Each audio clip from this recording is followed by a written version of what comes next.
सभी का। मैं हूं आपके साथ नैना यादव, लेकर हाजिर हूं हमारा खास शो पूछता है इंडिया। हाल ही में राजधानी दिल्ली में जो बम ब्लास्ट हुआ, उसके बड़े तार सीधे सीधे पाकिस्तान से जुड़ते हुए नजर आए और उससे ये तो तय हो गया कि किस तरह से सीमा पार से बैठे अब आतंकियों के आकाओं ने बड़ी साजिश को अंजाम दिया।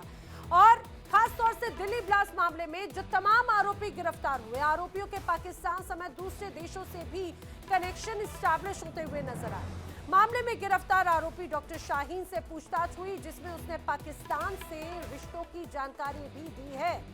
जी हां, आपको ये भी बता दें, खबर है कि दिल्ली ब्लास्ट मामले में गिरफ्तार डॉक्टर शाहीन पाकिस्तानी सेना के एक डॉक्टर के संपर्क में थी और सोशल मीडिया के जरिए दोनों की कई बार संपर्क भी बीच में हुए हैं। इसके अलावा डॉक्टर शाहीन जैश ए मोहम्मद की महिला शाखा की सदस्य भी थी। वो आतंकवादी मसूद अजहर की बहन के भी संपर्क में थी। जैश की महिला शाखा जमातुल मोमिनात के लिए आतंकियों की भर्ती भी डॉक्टर शाहीन ही किया करती थी। अब खबर यह भी है कि डॉक्टर शाहीन का नेटवर्क पाकिस्तान समेत कई देशों में था, दुनिया के अलग अलग हिस्सों में था। देश भर में कई डॉक्टर्स उसके संपर्क में थे। खबर है कि डॉक्टर शाहीन ने विदेश जाने की योजना बनाई, उसने पासपोर्ट के लिए आवेदन भी दिया और सूत्रों की माने तो वो तुर्की भागने की योजना भी बना रही थी। जांच के दौरान एक और शख्स का नाम भी इस दौरान सामने आया है, डॉक्टर आदिल के भाई डॉक्टर मुजफ्फर का नाम अब जांच एजेंसी के सामने आया है। सूत्रों का बड़ा दावा यह है कि वो आतंकियों के बीच में कोऑर्डिनेशन का काम देखता था।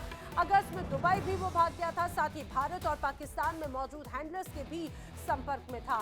सूत्र बताते हैं कि वो डॉक्टर आदिल की गिरफ्तारी के बाद भागकर अफगानिस्तान चला गया था।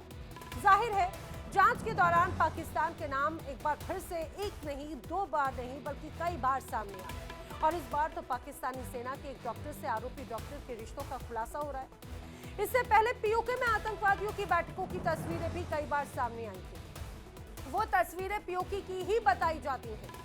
अब ऐसे में बड़े सवाल, ये तस्वीर आप देखिए पहले, ये दरअसल यही वो तस्वीर है जब पीओके में आतंकी जमात हुई और किस रूप में इन आतंकियों का स्वागत किया गया, फूल बरसाकर, माला पहनाकर। अब सवाल खड़े होते हैं, क्या पाकिस्तान इन तथ्यों को झुठला सकता है?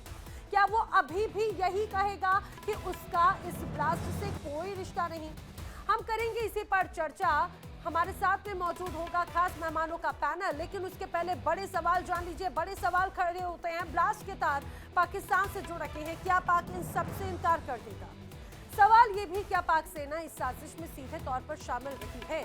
सवाल ये भी कि दोषियों पर कार्रवाई के ऐलान के बाद अब पाकिस्तान को भारत के हमले का क्या डर सता रहा है? क्योंकि जिस तरह से यहाँ पर नो टाइम जारी होता है, हाई सिक्योरिटी मीटिंग होती है, उसके बाद में बड़ी बातें यही एक तरह से नजर आती हैं। इन सब के बीच में जो तस्वीरें सामने आ रही हैं, उन तस्वीरों को देखकर आपको ये जरूर समझना चाहिए कि पाकिस्तान किस रूप से बड़ी साजिशें रचता रहा है। पाकिस्तान में बैठे आतंकी, चाहे बात वो जैश ए मोहम्मद के हो, लश्कर ए तैयबा के हो, या फिर अन्य इस तरह के तमाम अलग अलग संगठन जिसमें मोमिनात जैसे संगठन भी शामिल हैं, वो सिर्फ और सिर्फ भारत में नफरत फैलाने का काम, जहर फैलाने का काम कर रहे हैं। और उसके लिए इस बार व्हाइट कॉलर टेररिज्म के तौर पर उन्होंने इसे एक तरह से अपना हथियार बनाने की कोशिश की, लेकिन उसे डिकोड किया हमारे सुरक्षा बलों ने। इसमें कोई शक नहीं कि किस तरह से एक बड़े स्तर पर यहाँ पर एक एक करके तमाम तार जोड़ते हुए नजर आए और उसके बाद में एक एक करके कई लोगों की गिरफ्तारियां हुई। खास मेहमान हमारे साथ में जुड़े विदेश मामलों की जानकार डॉक्टर शुभदा चौधरी इस समय हमारे साथ में कनेक्ट हो रही हैं।